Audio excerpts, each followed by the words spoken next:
Is there any way to be able to simulate the adrenaline that you would have in a normal game type situation? I mean, is there anything you do to amp yourself up? You talking about with regards to having no fans?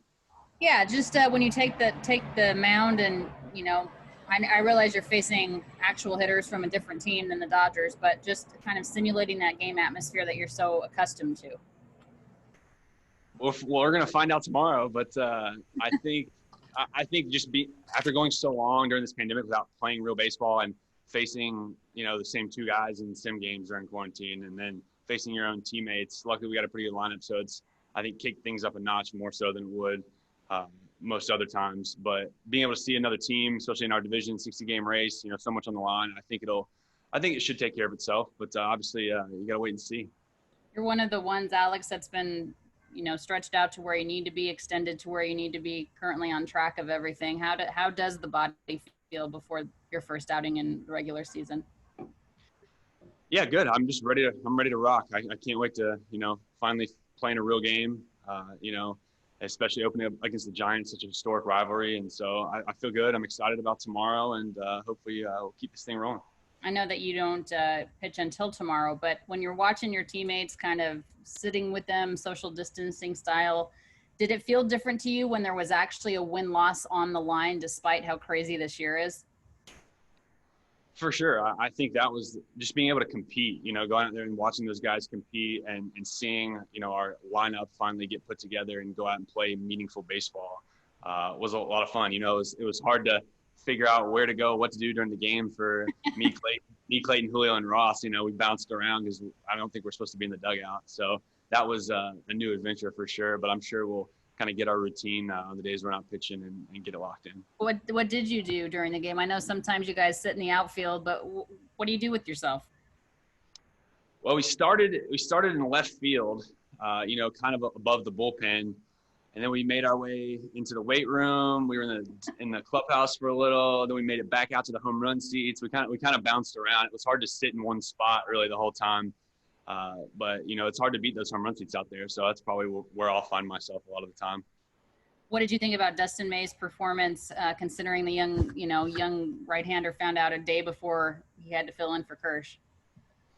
Yeah, I mean, I think his outing speaks for itself. I mean, he's got a chance to be a superstar. I mean, his stuff is. I mean, that doesn't come along every day, and for him to be I think he's just 22 years old, and it's pretty incredible. So it's going to be fun to watch him throw all year, watch him grow as a player, and kind of take that next step forward and show the league who he is and what he can do. So it's been a lot of fun. Thank you, Alex. Next question is from Jack Harris. Go ahead, Jack. Hey, Alex, I'm curious, how impacted do you think your routine is going to be from, the days leading up to the start and the prep work you do to the game day to actually being on the mound? Do you have an idea of how different that might all feel? I mean, as far as the in-between, I don't think it's a huge impact with everything that's going on. I think if anything for like the hitters, they might have be impacted a little bit more. When can you hit? How many guys can be in the cage? How many guys can be hitting BP on the field? How many guys can be doing individual work at one time with their hitting coach? For us, I mean, we're pretty much on our own. We have our strength coach, pitching coach, and so we lift this at kind of our own pace. When the gym's empty or whatever, you get your conditioning in. You go out and play catch kind of on your own, whatever time fits in your day. So as far as the in between. Physically, it's not going to be a big deal. I think the hardest part will be the kind of the mental preparation side.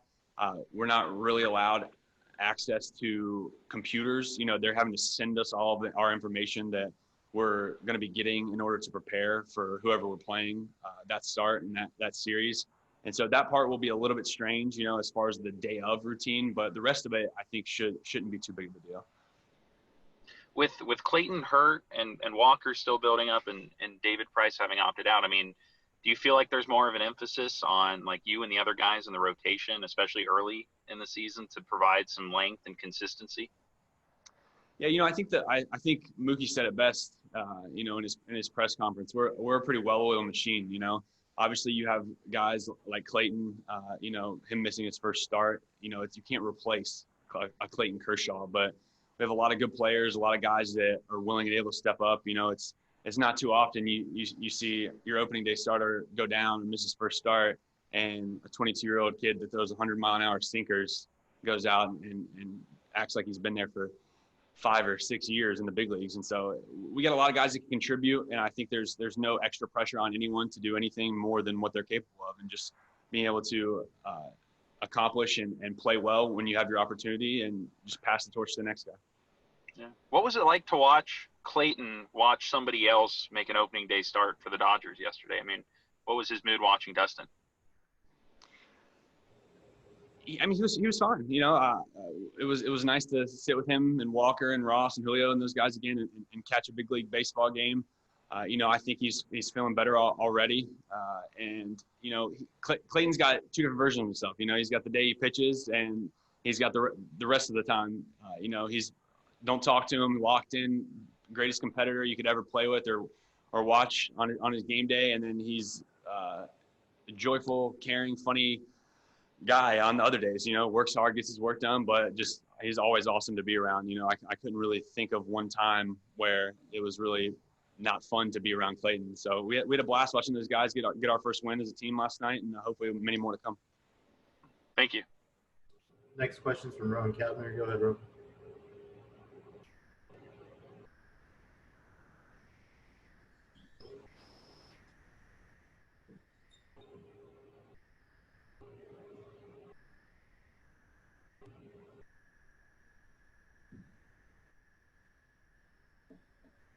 Let's try Alana Rizzo. Go ahead, Alana. Alex, you had mentioned perhaps a challenge is going to be not having the access to the computers and video and replay and those types of things. What specifically do you think would be the biggest challenge for you in particular? Like my day of routine is, you get to the park, once you get the lineup, you go in and you kind of evaluate the hitters that are starting the lineup and then the rest of the guys after that. And you kind of have your exact time, exact kind of game plan, how you go about preparing for those guys, using all the data that they provide us, using bats and true media and all of that good stuff. And so probably it's going to make it to where I'll have to prepare probably more the day before in terms of who I'm facing that next day. So there's a little bit less to do and less to worry about the day of, just because you don't know how much time, what you have access to. Do I need to bring my own computer, iPad, whatever it may be. And so I probably will end up preparing more today or the day before for the lineup tomorrow than I have previously, when it was more convenient for me to be able to walk in, the day of my start, go through the guys for an hour and a half, and then prepare that way. So I think that's probably going to be the biggest difference. But, it's kind of one of those things where you're learning on the fly right now. And so we'll see how it goes today and tomorrow. And then I'll probably have a more in-depth answer for you after my first one. Okay. Thank you. Got a question from Michael Duarte. Go ahead, Michael. Hey, Alex. Good to see you virtually again. Hope you're doing well. We've asked a lot of guys who were there about this next road trip to Houston, the first time you guys have returned there since the 2017 World Series. I know you've been very vocal about the whole sign stealing scandal and such. So I'm wondering what your thoughts are on playing there, and if you're disappointed that this is not going to be with fans or at Dodger Stadium with fans, like in a normal situation like it should have been. Yeah, I mean, certainly overall disappointed that we won't get to play in front of fans, much less when we play Houston for the first time, since that World Series. I still think it'll be an electric atmosphere. It's going to be two great teams going up against each other. I think both sides are going to have a chip on our shoulder, especially after what happened in 2017. And then also from them, as vocal as me and a lot of our guys have been with regards to that, it was just a gut-wrenching situation. We haven't had a whole lot of talks about it really since spring training. I think guys are trying to look forward, not back.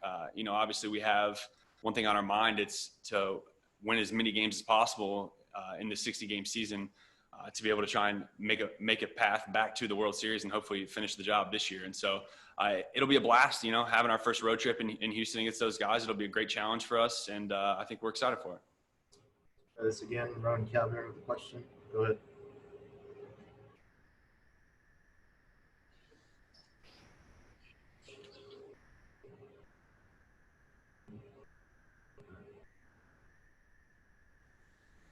I got one final question from Brooks Smith. Go ahead. Hey, Alex. Obviously, yesterday, a pretty historic moment with the pregame ceremony and everything that was happening. I wonder if you could talk about that a little bit and just kind of how it felt being down there with everybody. It was a special moment. I think you have to tip your cap to Major League Baseball and the support, for what's going on, all the injustice, the support for Black Lives Matter. It still is kind of mind blowing, how some individuals, across the country can't get behind, Black Lives Matter. There's just so much travesty that's gone on. And all anybody wants is equality. And so to be able yesterday as a team, to take a knee for the Black Lives Matter and show your respect for what's going on in the world right now, was special. And I really thought it was a nice gesture that both teams took a knee for the black cloth moment that we had before the game, and then still allowed the opportunity for whoever felt like it was important for them to kneel during the anthem. And obviously for us, Mookie knelt, and we had two of our superstars right next to him showing their support. And it's been something that, for an organization like the Dodgers that has, kind of paved the way, with Jackie Robinson and the path towards equality for everyone. It's such a that's what I'm looking for. It's such a great organization in order to show their support and representation for equality. And for us to be able to do that yesterday was awesome. And it'll be great for us to stand up and use our voice and platform for equality moving forward.